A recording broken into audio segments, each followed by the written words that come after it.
What's going on, guys? It is Simp here, and today I'm going to bring you a quick little video just to show you my graphic settings and my controller settings. And this is just kind of the stuff I'm using off the rip. I'm not sure if this is the best stuff, but for me, I feel like this is what works. So, yeah, let's just get straight into it. Alright, so going down the controller settings, I play without flip, I play default sticks, and I don't have my rumbles in, so it doesn't matter if this is on or off for me, but I would recommend turning this off if you have a default controller or something like that. Next section for aiming, I play on 6.6 in this game. I felt like, I tried 7.7 a little bit, and I felt like it might have been a little bit too fast for a sub. I might end up switching back to 7.7, but right now I feel like 6.6 is the best for now. I didn't change any of the ADS multipliers or anything. I didn't change any of the axes.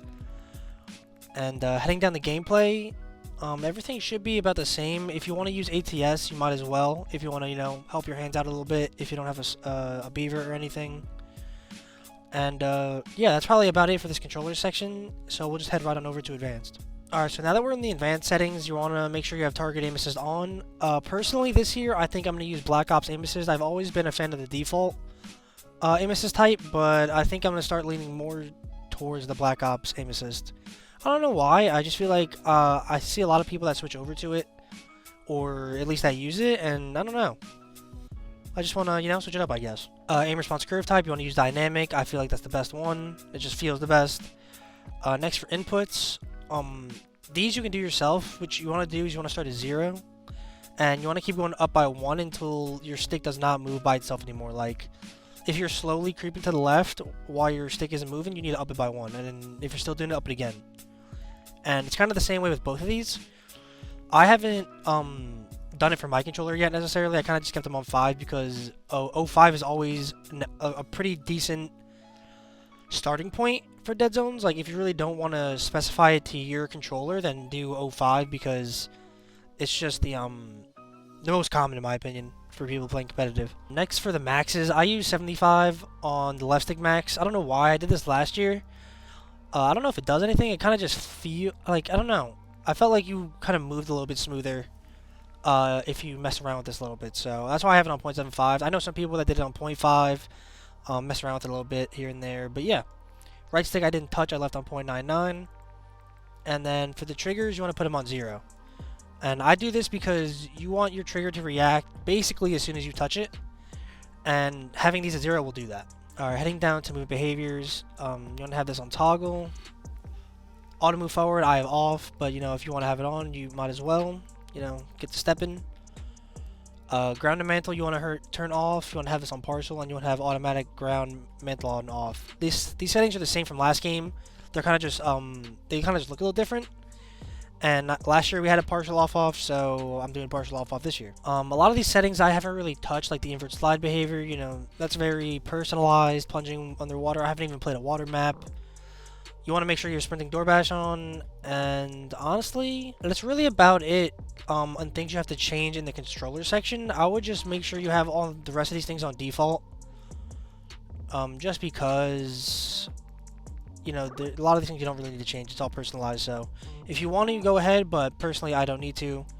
So yeah, let's just head right on over to the graphic settings. Alright, so now that we're in the display settings, you want to start off on full screen exclusive. This makes it so that you're getting the most out of your monitor. You're not getting no input delay, or at least less of it. Obviously you want to have the best refresh rate, the best resolution for your monitor. Dynamic resolution, I don't really use this. I feel like this kind of just messes with the game. I have VSync off, aspect ratio auto, just so it fits the monitor. Frame rate limit, if I were you guys, I would make sure your menu custom frame rate limit is either on 30 or 60. And this is just because it helped with a lot of the crashing that's been going on with the game off the rip. And yeah, it definitely helped me, so I'd recommend it to you guys. And then heading down more, that's probably it in the display. There's not many settings. This isn't the most, this isn't like the graphic settings. So when we head over to quality, we will go over that, but yeah, that's it for display. Not too much. Just make sure your resolution's good, your refresh rate's good, and you'll be solid. Alright, so heading over to quality now. You're gonna have most things low, in my opinion, but you want to start off with your resolution on 100. Having this on anything but 100 will probably make your game look extremely weird because it's trying to render it in not 1920 1080p.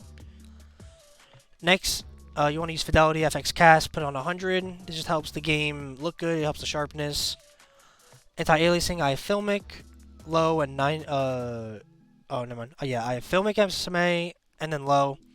This helps out with the smoothing of the game. You know, it makes it so that it doesn't look too eh. And then I've got my video memory scale on 90. This is just so that my PC can take or the game can take as much as my PC as it needs to run.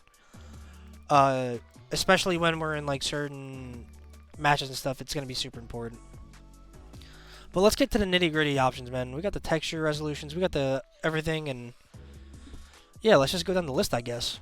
Texture resolution, you want to have a normal, filter, anisotropic on low, level detail low, distance low, detail low, clutter draw distance short, particle quality low, very low. Bull impact and sprays off. This one doesn't matter as much, it's probably up to you. Shader quality you want to have low, tessellation off, terrain memory min, and on the mirror texture streaming off. And the reason we have this off is because last year in Vanguard it was a big problem of like lag spikes and scan and repair. And honestly, turning this off can definitely help a lot with that. As for the rest of these things, I mean, this is just to help your frames, you know, you're just trying to get the most frames possible with the game not looking like dog shit, so. Like dog shit quality, of course. Next up, streaming quality, you want to go on low. Volumetric quality low. Different fixes quality off, and water caustics off. You know, like I said, this is just to save as much stuff as possible. A lot of this stuff, honestly, I don't even like. I can only use these pictures to really know what it does because I don't know. I feel like there's so many things that change so many things. It's kind of hard to notice the small differences, but you know, you see the VRAM usage and stuff, and it adds up. So for the shadow and lighting, you're gonna want to go on very low.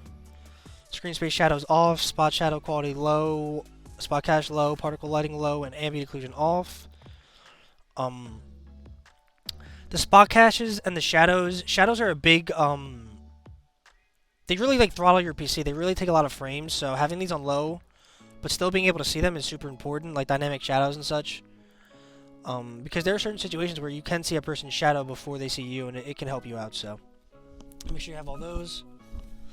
Screen space reflections off, static reflection quality low, weather grid volumes low, and then make sure you have your NVIDIA Reflex low latency on boost. Having it on boost really helps just, I mean, what it says, you know what I mean? Additionally, GPU clock frequencies are kept in higher. Now, enabling optimizing system latency, like, it just helps your, I don't know, what's the word I'm thinking for, like, your ping and such, I think. At least I think. I just know having it on boost helps. And then, of course, as always, you want to make sure you turn off motion blur and film grain. This is just so that it's not looking too crazy when you play. You know, obviously these settings are more so for the visual side of things in the game, but we're trying to save frames. We're trying to get the most out of the game, so you want to make sure you have these, you know, off. And then last but not least, we have the view section, and this is like the FOV. This is all this. So I'll either be playing on 100 or 95 FOV this year. Always a play affected. I mean, I'm a sub. Most subs play affected. Weapon field of view I have on wide. I'm not sure about this yet. I have to do more testing with this, but I heard from the beta that having wide helps with subs, and narrow might help with ARs, but I'm not 100% sure on that, so I've been doing a little bit of testing myself, trying to figure it out. These two you don't really need. I don't really play any third-person stuff, but, you know, the FOV is max in third-person. Field of view is wide, just because it was the same as the other one. And then, last but not least, camera. You want to really make sure you have these camera movements on the lowest possible. Yeah, I mean, you know, you get hit with a native with the first-person camera movement, and your screen's going everywhere, so you want to make sure it's not doing too much. You want to make sure it's on the lowest, and that's really about it in here. So, yeah, that's my controller and graphic settings, guys. If you did enjoy, I'd appreciate it if you dropped a like on the video. If you're new here, make sure you sub to the channel, and I will see you boys in the next video. Peace.